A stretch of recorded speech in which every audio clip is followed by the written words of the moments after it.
In Dragonflight, we're going to be exploring the Dragon Isles and fending off the attacks of not only the Primalists but also their leaders, the Primal Incarnates, who are ancient proto-dragons that follow the rule of Galakrond.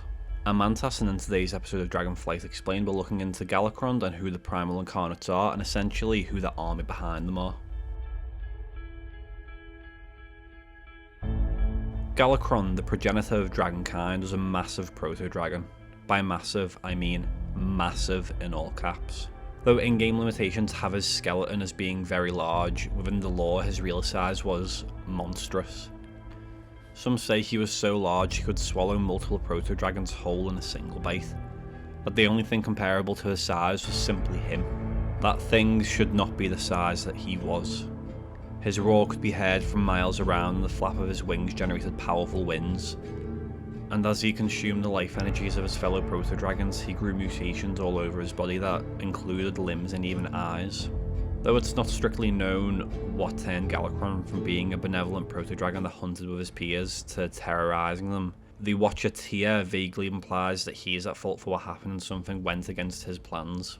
Galakrond became a monster. Not only did he cannibalize his own kind, he infected those that he bit to become undead and slave to his will, and began enforcing his domain over the world. In one battle, he knocked Tia's hammer and his spark out of the Watcher, consuming the spark and Tia's hand, which caused further mutations. Dragonblight serves as the last battlefield on where Galakrond and his forces would battle, with Malygos lodging a boulder into the behemoth's throat, causing him to lose focus in battle trying to dislodge the boulder. This brief lapse of focus saw his forces stop being mind controlled and begin attacking each other, and despite his efforts, the icy breath of Malygos forced the boulder to lodge further, whilst Neltharion blasted a not living dragon into it.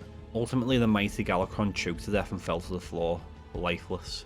Wanting to keep his rise to power a secret, the Aspects encouraged rumours that the Titans created them from Galakrond. Those that were not undead, part of the not living army of Galakrond, were the Primal Incarnates. Ancient proto-dragons that were proponents of Galakrond, believing everything should be subservient to them. They led the forces of Primalists during a war between themselves and the Dragonflights, of which they turned to the elements and became infused with their power, though the Dragonflights ultimately did win the battle. Raszageth the Stormeater being imprisoned within the Froststone Vault in the Forbidden Reach, with the others Iridikron the Stone-Scaled, Vianoth the Frozen Heart, and Friak the Blazing being imprisoned within the Vault of Incarnates, which is the first raid of the expansion. The Primalists are the cannon fodder of the Primal Incarnates, those that turned away from the Titans and the Dragonflights and followed the Proto-Dragons and the Elements. Their ranks include Orcs, Tauren, Night Elves, Jungle Trolls, Draenei, Dwarves, Taraseks, Centaur, Firbolgs, and Drachnoids, with one of the most notable members being Eranog, the Primal Commander and first boss of the Vault of Incarnates. I'm sure there's going to be a lot of lore in this expansion, with the Primalists being developed more and with Legacies teasing a massive enemy or event that will happen which will involve the Drachthea. It's going to be interesting to see what happens, especially considering the last episode of Dragonflight Legacies, and I imagine the more episodes there are, the more we're going to find out.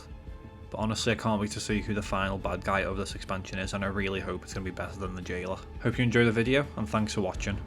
If you want to see similar content in the future, then please do like and subscribe, but for now, see you next time.